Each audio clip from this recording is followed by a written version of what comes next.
I want you to look at what I'm holding up right now. This is a printed copy of a VAWC complaint, Violence Against Women and Children. It has my name on it, my full American name, my passport number, and a list of accusations that could have put me in a Manila detention cell for months before anyone even bothered to read the evidence. I am 62 years old. I came to the Philippines with $350,000 in savings and the sincere belief that I was going to build a peaceful retirement. What I built instead was a trap, and the trap had a legal document at the center of it. I lost every dollar I had to avoid a Filipino jail. Not because I broke any law, because I tried to stop sending money to a woman who had systematically planned this exact outcome from the first week I arrived. If you are dreaming about retiring here, if you think your savings are safe because you are a law-abiding American, you need to subscribe right now and hear what I'm about to tell you. The Philippine legal system can be used against you as a weapon, and the woman smiling at you across the dinner table may already know exactly how to load it. I spent 38 years as a logistics supervisor in Columbus, Ohio. Inventory control, supply chain management, thoroughness. I managed my money the same way I managed warehouses, carefully. My ex-wife and I split fairly, and I rebuilt a decent but solitary life on what was left. Decent and solitary gets heavy after a while. When you are 60 and you go home to a quiet apartment every night, you start doing the math on how many evenings you have left, and the number feels small. I found the Filipino dating apps the way most men my age do. A YouTube channel about retirement in paradise, an expat forum where guys my age posted photos with beautiful women 30 years younger. Someone on Facebook mentioning that Filipino women were warm, family-oriented, not interested in Western games. I downloaded an app in late evening, told myself I was just looking. I was not just looking. Joy reached out within the first week. Her photos were soft and modest. A young woman in simple clothes, long dark hair, no filters, nothing provocative. Her profile said she was 26, from Cebu, Catholic, call center agent, never married. She opened with a question about my life in Ohio, not about my finances. That impressed me. We talked for 2 months before I mentioned retirement money. She never asked. For 2 months, I had the experience of being asked about myself by someone who was interested in the answers. When I landed in Manila 14 months after that first message, the heat and the noise of NAIA hit me like a wall. It was 5 in the afternoon, and the humidity pressed against the glass doors outside in waves. Joy was waiting at arrivals, wearing a simple light blue dress, standing with her hands in front of her the way Filipino women do when nervous. I had not expected to be nervous. I was. She took my arm, walking to the cab, and the world felt entirely different. I was no longer a 60-year-old man counting days alone. I was someone who was wanted. I cannot explain to a younger man what that feeling is worth to someone my age. I would find out exactly what it was worth, eventually, in dollars. The drive to her family home south of the city took 2 hours through traffic unlike anything I had experienced. Jeepneys, motorcycles with sidecars, tricycles bumper to bumper on streets too narrow. The noise was constant. Horns, music from shops, voices. Joy narrated what we were passing, pointing things out, touching my shoulder when she wanted my attention. Her family home was concrete painted pale yellow behind a black steel gate.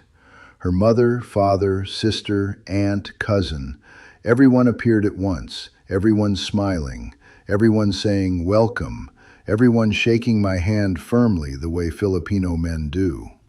The first year was convincing. Joy was warm in a steady, unperformative way. She was up before me every morning, making coffee, the smell of it reaching me before 6. She knew how I took it after 3 days, black, 1 sugar. She introduced me to her church, where I sat through a mass I could not follow, feeling eyes on me, the American in the back pew.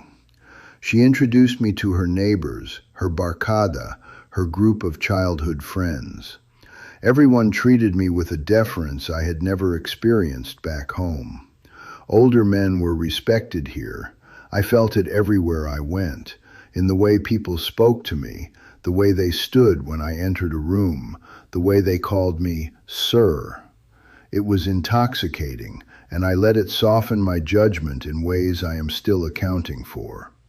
The financial requests started at about the 4-month mark, which I now understand is the standard timeline. Her father needed dialysis, 15,000 pesos a week, 3 sessions at a private clinic, maybe $200 a month. Of course I helped. Her younger brother lost his job and needed capital for a sari-sari store. $800 for lumber, inventory of candy and cigarettes, and instant coffee that Filipinos bought in ones and twos. Her cousin's house was damaged in a typhoon. Odette, December 2021, Category 4 storm, real disaster. So I sent money for repairs. 5,000 pesos for lumber, 3,000 for labor. Real need. That is how it starts, with things that are real. And then the line between real and invented becomes impossible to find. Over the following year, the transfers came with increasing frequency. I started a private spreadsheet in late 2021 and tracked every send. By the 12-month mark, I had transferred just over $45,000 to various accounts she directed me to. Her mother's GCash, her father's bank account, a cousin's remittance number, accounts I could not verify because they belonged to people I had never met. I confronted Joy gently in early 2022. She cried and told me she was ashamed of how much her family needed. She said she would talk to them. The requests slowed for 6 weeks, then they resumed at the same pace. We had built a house together by that point, $60,000 of my money in her name, because Philippine law does not allow foreigners to own land. Her family's lawyer handled the paperwork. I signed without an independent attorney. I know exactly how that sounds. At the time, it felt like trust. It felt like building something together. The lawyer, a man named Reyes, assured me the arrangement was standard. "No problem, sir," he said. "Your wife holds the title, but you are protected by law as her spouse." I believed him. I signed papers I had not read carefully, in a language I did not fully understand, in a country whose laws I did not comprehend. In January 2023, I made a decision. I was going to stop all transfers cold, not slow them down, stop entirely. I was watching my savings fall below $200,000, and I finally felt the fear that should have arrived 18 months earlier. I sat Joy down and told her I could not continue funding her family's expenses. I was calm. I was direct. I was not threatening or abusive. I told her I loved her, but this had to change. She listened. She nodded. She said she understood. She needed a few days to talk to her family. 4 days later, I came home to the apartment in the afternoon. The apartment was quiet. Joy was gone. Her clothes were gone from the bedroom closet. Her phone went to voicemail. On the kitchen table, she had left a single folded piece of paper with her sister's phone number and the words, "Call her," written in Filipino script. Her sister told me, in flat and practiced English, that Joy had filed a VAWC complaint at their barangay hall. Violence against women and their children. A law designed to protect domestic abuse victims. She informed me that the complaint alleged I had subjected Joy to psychological and economic abuse, that I had controlled her finances, isolated her from family, and threatened her during arguments. None of this happened. None of it. But that did not matter in the way I assumed it would. I went to see a lawyer the next morning. His name was Santos, working in a small office in Makati, 20th floor, windows looking out at the city and smog hanging over it. What he told me rearranged everything I thought I knew about my situation. Under Philippine law, a VAWC complaint can result in a protection order issued within 72 hours. The court does not need to hear both sides. The bar for probable cause is extremely low. If the judge finds reasonable basis, they can issue the order. Once issued, I could be arrested if Joy reported a violation. That protection order could lead to a criminal case. My lawyer told me men have waited 8 months, 12 months, 18 months in pretrial detention for VAWC cases eventually dismissed. The Manila City Jail is one of the most overcrowded detention environments in Southeast Asia, housing nearly 4,000 inmates in a facility built for 800. Men sleep on floors. They wait for trials that take years. By that point, my money would be gone in legal fees. He was not telling me this to frighten me. It was the reality. Joy's lawyer contacted my lawyer 3 days later through WhatsApp. If I signed a deed of waiver for the house in Bukidnon and transferred the remaining balance of our joint account, Joy would withdraw the VAWC complaint and grant me an uncontested legal separation. Clean, quiet, done. No court appearance, no trial, just paperwork and freedom. The joint account had $87,000 in it. My remaining personal account had about $140,000. The house represented $60,000 already spent, which I would lose the right to any day I tried to leave. I was being asked to formalize losing $147,000 in exchange for my ability to leave the country without being arrested at the airport. I asked my lawyer if there was another option. He looked at me for a long moment and said, "You could fight this. It will take months. It will cost $20,000 to $30,000 more in legal fees. You will be restricted from leaving the country, and there is a chance you will still lose." I had flashed on the Manila City Jail, photos I had looked up late at night. Men in cells, packed shoulder to shoulder, bare concrete walls, heat, no privacy. Photos from newspapers about overcrowding, about deaths from disease, about men waiting for justice that never came. I signed. I want you to sit with what I just said. I signed documents handing over a house and $87,000 in cash to avoid going to a Manila jail on charges that were entirely fabricated. I signed because my lawyer told me the alternative was months in a detention facility before I ever got a hearing. I signed because I am 62 years old and I do not have months to lose to a legal system in a foreign country. I signed because I was scared in a way I have never been scared before, and scared men make the decisions that are in front of them. I signed on a Tuesday afternoon in late February. My hand was shaking when I wrote my name on the deed. After I signed, Joy's complaint was withdrawn.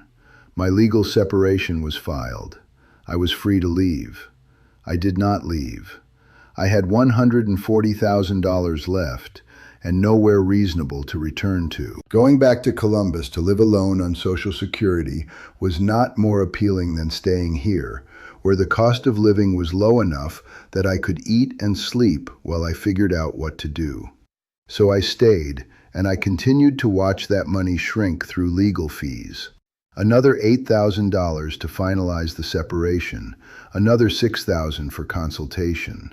Through daily expenses and the slow cost of existing in a country with nothing to show for it. That money is gone now, all of it. Legal fees took the largest portion. The rest went to rent.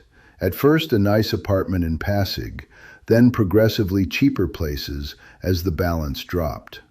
Food, transportation, the months I spent paralyzed and unable to make decisions. Every morning I would wake up and do the math. Rent for the month, food, utilities, phone. The number got smaller and smaller. I live in a room that costs $8 a night, rented by the week, and I count what I have left on the 3rd of each month when the Social Security check comes in. Here is what I need every man watching this to understand. The VAWC law exists for a real reason.